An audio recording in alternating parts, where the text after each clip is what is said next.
years. Keep the oil. Keep the oil. Don't let them have the oil. 3 years later, how about that? I'll let you know when I go bad. I really think I'll be able to tell you, because someday we go bad. Ding, boom. This is me. I hear. Bing. There's no cognitive problem. If there was, I'd know about it. We've endorsed JP, right? JD Mandel, and he's doing great. And they want wind. The wind is blowing today. Heard that Saudi Arabia and Russia will repeat your... You just see Maduro, Venezuela, it's, Argentina, great guy.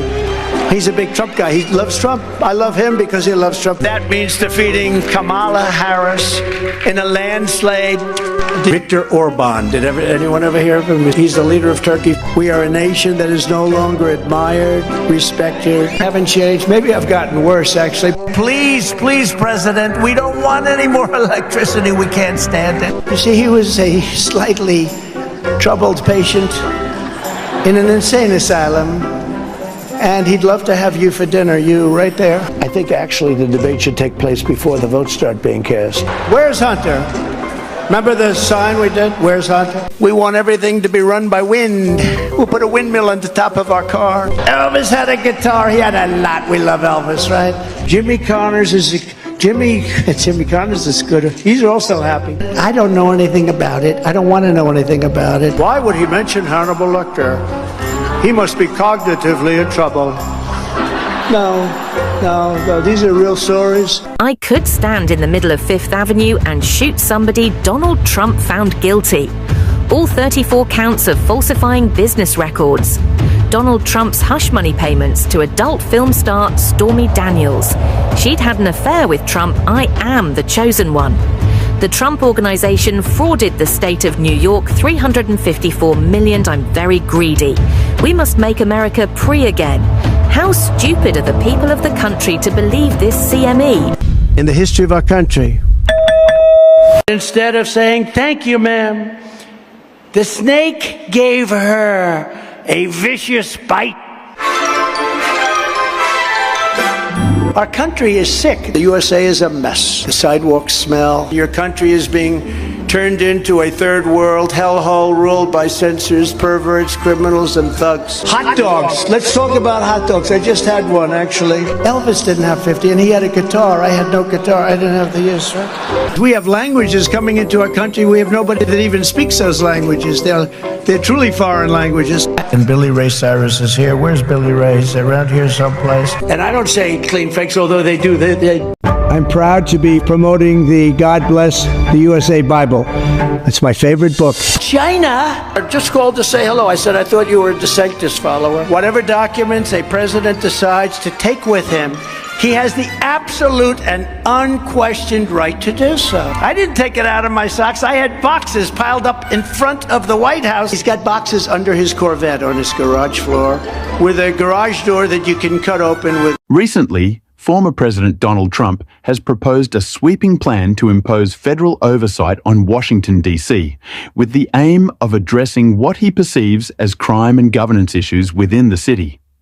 This proposal involves overriding the city's local decision-making authority and implementing top-down control from the federal level. The Washington Post editorial board has strongly criticized this plan, denouncing it as rankly undemocratic. Although the U.S. Constitution grants Congress significant authority over the District of Columbia, making Trump's proposal technically permissible.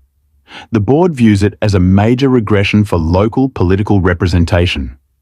This criticism is set against the backdrop of a long-standing debate regarding the status of D.C., which has intensified as more advocates push for the district to become a full-fledged state.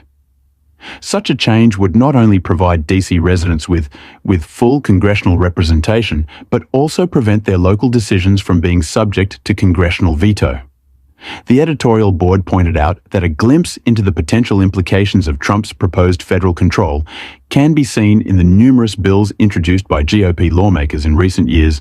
Nearly 50 such bills have sought to alter various aspects of D.C.'s governance, including local election laws, sports team logos, and even controversial proposals like banning abortion within the city.